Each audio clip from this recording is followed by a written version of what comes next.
इन दिनों गरीब गुनीराम फ्लाईओवर बनने के चल रहे काम में दिन रात मजदूरी कर रहा है। अरे गुनीराम चाचा, पिछले 2 दिन से तुम दिन रात खट रहे हो। देखो चेहरा एकदम थक गया।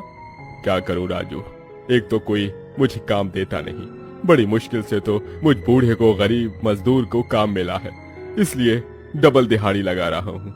सच में इस दुनिया में एक गरीब के लिए 2 वक्त की रोटी कमाना सबसे मुश्किल है। पिछले 2 दिनों से बूढ़ा गुनीराम दिन रात जागकर भूखे प्यासे परिवार के लिए काम कर रहा था। तभी फ्लाईओवर ढह जाता है। सभी मजदूर अपनी जान बचाकर भाग जाते हैं, मगर गुनीराम का पैर मलबे में आ जाता है।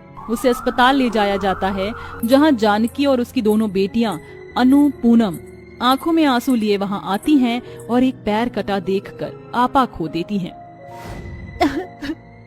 हे भगवान, ये इन्हें क्या हो गया? नहीं चाची संभालो खुद को। गुनीराम चाचा के पैर पर फ्लाईओवर का मलबा ढहने के कारण मांस फट गया था। डॉक्टर ने ऑपरेशन करके एक पैर काट दिया है। परिवार में कमाने वाला गुनीराम अकेला था। उनके सामने सबसे बड़ी समस्या थी 2 वक्त की रोटी। कुछ दिनों बाद गुनीराम के भाई लखन और रमा आते हैं। लखन झूठ मूठ के आंसू रोता गुनीराम के गले से लग जाता है। भैया, हे भगवान, मेरे राम जैसे भैया के पैर छीनकर तुझे क्या मिला? सारा दोष भाग्य का है जी। कितना कहा था मैंने जिज्जी को कि एक बेटा पैदा कर लो। आज अगर एक बेटा होता तो वह जेठ जी का कंधा तो संभालता और घर बार की जिम्मेदारी भी देखता, कुछ तो कमा कर लाता। अब ये छोरी क्या करेंगी सिवाय घर में पड़ी पड़ी मुफ्त की रोटियां तोड़ने के। अब बेटा नहीं है तो क्या हुआ, रमा भाई तो है, मैं बनूंगा भैया का पैर। इतने सालों में चाचा चाची ने कभी हाल भी नहीं पूछा, फिर इस बार देखने कैसे चले आए। इस तरह से 2 दिन बीत जाते हैं। तभी अनु कहती है, दीदी मुझसे ये रूखी सूखी रोटी नहीं खाई जा रही, मैं तुझे थोड़ा सा दूध दे देती हूँ अनु। तभी रमा अनु के आगे से दूध छीन लेती है। हा, बढ़िया ही दूध रोटी खाने, चुपचाप से नमक से रोटी खा। रमा दूध लेकर कमरे में आ जाती है। देखो जी, जिस काम के लिए यहाँ आए हैं वो जल्दी से खत्म करो। अरे भजिया थोड़ी है, कितने मुश्किल से भैया का भरोसा जीता है ताकि वो जमीन पर मेरे नाम कर दे, फिर इन माँ बाप बेटियों को धक्के मार कर यहाँ से निकाल देंगे। दरवाजे के बाहर खड़ी पूनम ये सारा सच सुन लेती है। तभी मैं सोचूं कि आप दोनों को हमसे आज इतनी हमदर्दी कैसे होगी। पिताजी ने जिंदगी भर हड्डियां गलाकर, मेहनत और खून पसीने की कमाई लगाकर ये छोटा सा हिस्सा खरीदा है। आपने सोचा भी कैसे कि हम आपको दे देंगे? चले जाइए आप दोनों यहाँ से। हाँ जा रहे हैं, मगर मैं भी देखती हूँ तुम दोनों अपने गरीब माँ बाप को कैसे पालोगे।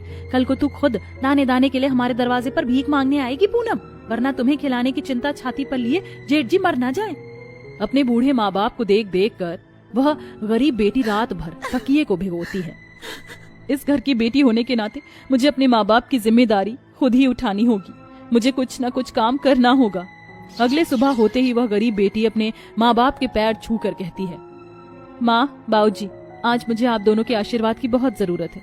अपनी इस गरीब बेटी को आशीर्वाद दीजिए कि मुझे नौकरी मिल जाए ताकि मैं घर की जिम्मेदारी को निभा सकूं। जुग जुग जीती रहे मेरी बच्ची, भगवान तुझे दुनियादारी में चलना सिखाए। वह जगह जगह जाके काम मांगती है।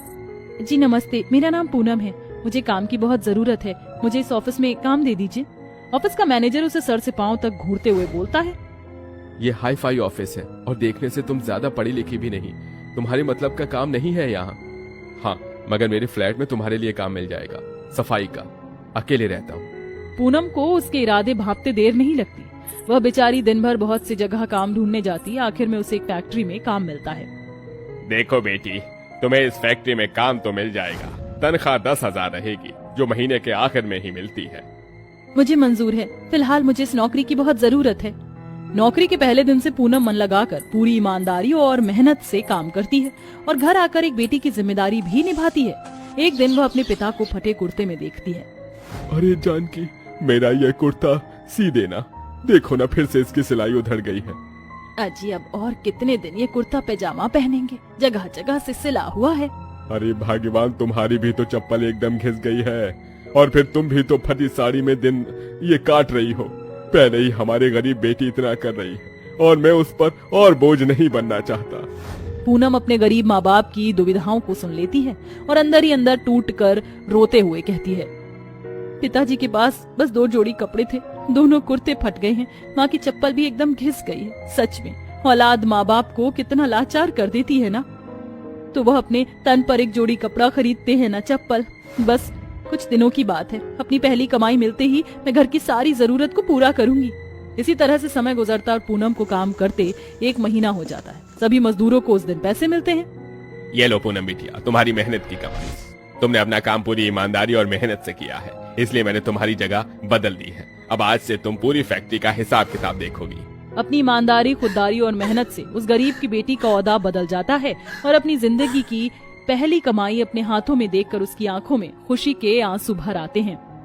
आज मेरे महीने भर की मेहनत का नतीजा मेरे हाथों में है। मेरी पहली कमाई मुझे मिल गई। अपनी पहली कमाई से पूनम एक दुकान में आती है। माँ पर ये साड़ी बहुत अच्छी लगेगी और ये कुर्ता बाऊजी पर। भैया सुनिए, इस साड़ी और कुर्ते का क्या दाम है? दोनों मिलाकर 1500 का पड़ेगा, दे दूं? जी हाँ। कुर्ता और साड़ी खरीदकर पूनम खुशी से दुकान से बाहर आती है, जहाँ एक गरीब बूढ़ी औरत चप्पल बेच रही होती है। माँ की चप्पल पूरी तरह से घिस गई है, एक चप्पल ले लेती हूँ। अनु के स्कूल के जूते भी तो फट गए हैं, वो भी ले लेती हूँ। सारी खरीदारी के साथ पूनम आखिर में राशन पानी खरीद कर घर लौट आती है। पूनम बेटिया, आ गई तू? आज बड़ी देर लगा दी। हाँ माँ, आज अपने घर के लिए खुशियाँ जो खरीदनी थी। बड़ी खुशी से वह साड़ी निकाल कर अपनी माँ के कंधे पर लगाती है। माँ, ये साड़ी आपके लिए। अब आपको ये फटी हुई साड़ी पहनने की जरूरत नहीं है। बेटी, इसकी क्या जरूरत थी? जरूरत थी माँ, हमारी परवरिश में आप दोनों ने अपनी जिंदगी लगा दी। अब इस बेटी की बारी है आपको थोड़ी खुशियाँ देने की, और ये कुर्ता मेरे बाबूजी के लिए। तभी गुड़ीराम अपनी गरीब बेटी को डबडबाई आंखों से देख कर कहता है, कौन कहता है जानकी की बेटियां माँ बाप पर बोझ होती हैं? अगर हर घर में हमारी पूनम जैसी बेटी हो तो वो घर कभी किसी पर बोझ नहीं बनेगा। हमारी पूनम अब इस घर के लिए बेटे का फर्ज निभा रही है। दीदी, आप मेरे लिए क्या लाई हो? अरे भला, मैं अपनी प्यारी बहन को कैसे भूल सकती हूँ। तेरे लिए भी लाई हूँ। उस थैले में देख, तेरे स्कूल के जूते और नया सूट भी है, तेरे फेवरेट कलर का। वाह दीदी, ये सूट तो बहुत सुंदर है, थैंक यू। बाऊजी, ये मेरी पहली कमाई में से बचे पैसे हैं, इसे आप रखिए, इस पर आपका हक है। चलो जल्दी से सब हाथ मुंह धो लो, मैं खाना लगाती हूँ, वरना रोटियां सूख कर अकड़ जाएंगी तो खाई नहीं जाएंगी। माँ, आज आपकी बेटी को पहली कमाई मिली है तो घर में कुछ अच्छा पकना चाहिए, है ना? हाँ माँ, इस गरीबी में रुकी सुखी रोटियां तो हम रोज ही तोड़ते हैं, आज पूरी कचौरी खाते हैं। पूनम चूल्हे का धुआं झेलकर अपने गरीब माँ बाप बहन के लिए पूरी कचौड़ी बनाती है और सभी साथ बैठकर खुशी से खाते हैं।